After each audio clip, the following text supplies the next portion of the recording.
শরীফ ওসমান বিন হাদির মৃত্যুর খবরে ঝালকাঠির নলছিটিতে তার গ্রামের বাড়িতে নেমেছে শোকের ছায়া। শুক্রবার গিয়ে দেখা যায় সেখানে ছুটে এসেছেন আত্মীয় স্বজন, প্রতিবেশী ও শুভানুধ্যায়ীরা।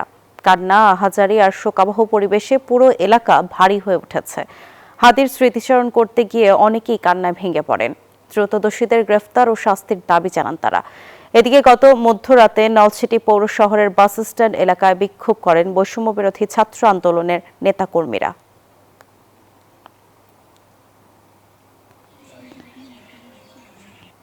বাংলাদেশের জাতীয় স্বার্থ সংরক্ষণের জন্য প্রতিবন্ধকতা সৃষ্টি করতে না পারে সে ব্যাপারে হাদির সকল অনুসারীকে সজাগ থাকতে হবে।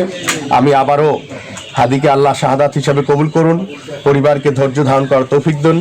হাদির অনুপস্থিতির এই ক্ষতি নিঃসন্দেহে পোষানোর মতো নয়। হাদি ভাই হচ্ছে একটা ইনসাফের প্রতীক।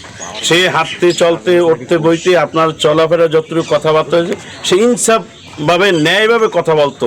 সবাই যেন ন্যায়ভাবে চলতে পারে, ন্যায়ভাবে অধিকার পাইতে পারে। আমরা এর দৃষ্টান্তমূলক শাস্তি চাই।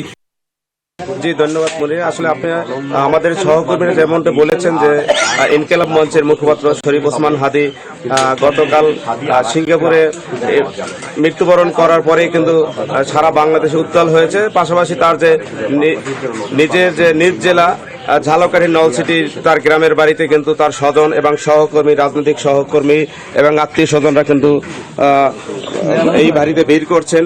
তাকে এক নজর দেখার জন্য তারা অধীর আগ্রহে আছেন।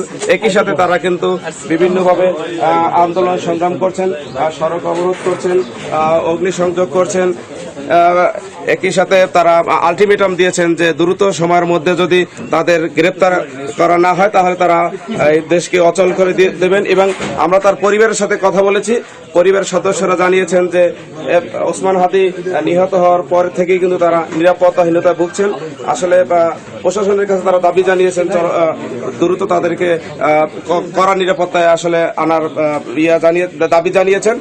এই মুহূর্তে কিন্তু ওসমান হাদির বাড়ির সামনে উপস্থিত হয়েছে ঝালকাঠি 2 আসনের জামায়াতের সংসদ সদস্য প্রার্থী মিয়ামুল ভাই। আমরা একটু তার কাছে যাব। আজকে তিনি এসেছেন তার দীর্ঘদিনের সহকর্মী, তাকে তার অনুভূতি মানে শোকাবহ অনুভূতি প্রকাশ করার জন্য আসলে আমরা একটু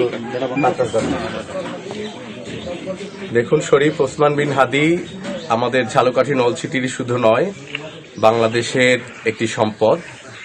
তার কথা, বক্তব্য, বিবৃতি নিঃসন্দেহে এদেশের যুব সমাজকে দেশপ্রেমে উদ্বুদ্ধ করেছে, এদেশের যুব সমাজের মধ্যে দায়িত্ববোধ বাড়িয়েছে। জুলাই আন্দোলনে তার ভূমিকা এবং পরবর্তী বাংলাদেশ বিনির্মাণে তার অবদান দেশবাসী তাকে স্মরণ করবে। আজকে তার অনুপস্থিতি কিছুতেই ঝালকাঠি